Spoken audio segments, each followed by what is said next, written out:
BFM Business. Toute l'info éco et business à la mi-journée. 60 minutes business. Guillaume Paul.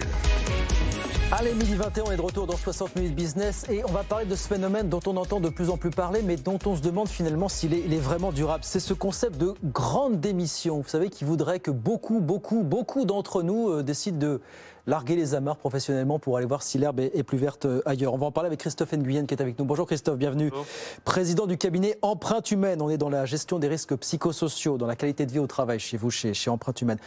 Sondage lunaire de Microsoft qui nous dit au plan mondial, 43% des salariés envisagent de démissionner cette année. Mais 43%, Christophe. Oui, ça nous paraît lunaire vu comme ça.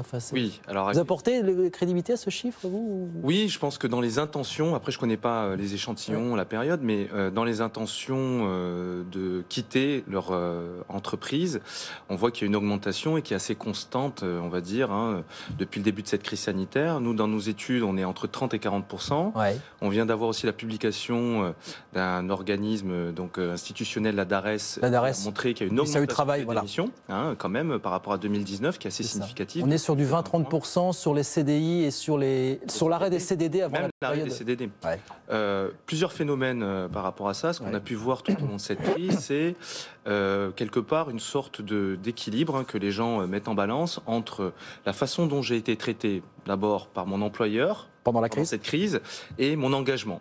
Quelque part, une sorte d'équilibre donnant-donnant. Et il y a aussi le phénomène du confinement, du télétravail imposé dans un contexte de crise qui a amené les gens à se recentrer aussi sur eux-mêmes, à faire le bilan.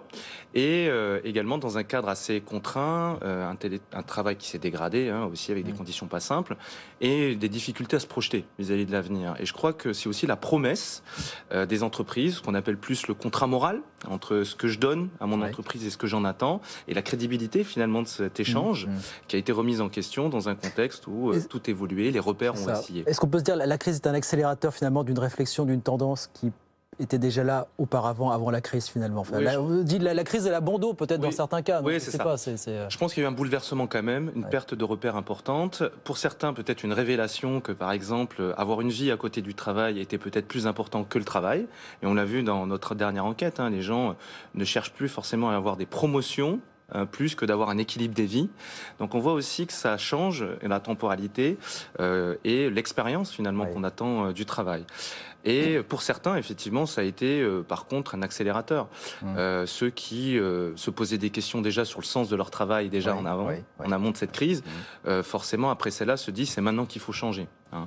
On voit dans le secteur de la restauration à une époque où pendant en pleine crise on disait mais attendez, on a du mal à recruter, il y a l'inflation, il y a la reprise économique et comment on va faire? Et on voit que la restauration avait perdu énormément de salariés. Et pour moi c'est le même phénomène. Mais en même temps, vous me parlez de la restauration, c'est pas tout le monde qui peut du jour au lendemain comme ça larguer les amarres alors soit pour prendre le temps de la réflexion.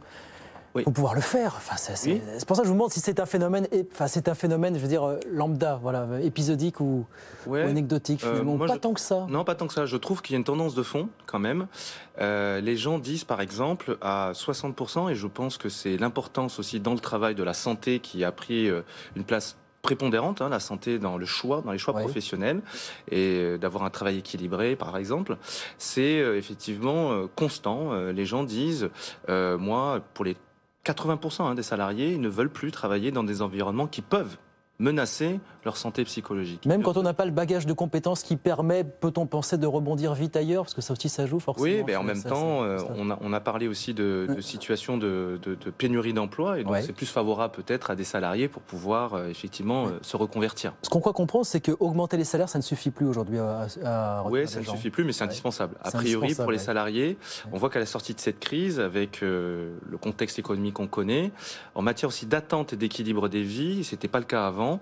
La question de ce qu'on peut appeler aussi la souffrance économique, la difficulté à finir ses fins de mois, concerne de plus en plus de salariés. Donc ce que vous nous dites pour conclure, c'est que ce n'est pas une préoccupation, une réflexion seulement des plus diplômés, des mieux payés aujourd'hui. C'est plus large que ça, finalement. Oui, ça, et on a vu aussi un indicateur intéressant, c'était la question de l'importance de la sécurité de l'emploi dans son rapport au travail. Et en 20 ans, on a perdu 20 points sur cette importance donnée à la sécurité d'emploi. Et on le comprend, hein, il y a un contexte effectivement incertain, mais en même temps, les salariés ont appris quelque chose avec sa crise, c'est qu'ils étaient peut-être plus forts que ce qu'ils ne le pensaient avant. Quelque part, c'est les effets de la résilience. Vous savez, on a vécu quelque chose de traumatisant et ça nous a amené à prendre conscience qu'on avait des ressources. Et je pense que ça, c'est plutôt favorable à ce que les gens se mobilisent et passent à l'action. Bon, phénomène durable, phénomène qui va s'ancrer. Donc, on verra, mais je le pense. Merci beaucoup, Christophe. Merci de passer nous voir. Christophe Nguyen, président du cabinet Empreinte Humaine, avec nous pour décrypter ce phénomène de la grande démission, Be Quit, qui est en train de s'enraciner. Merci beaucoup, Christophe, d'être passé nous voir ce midi sur BFM Business.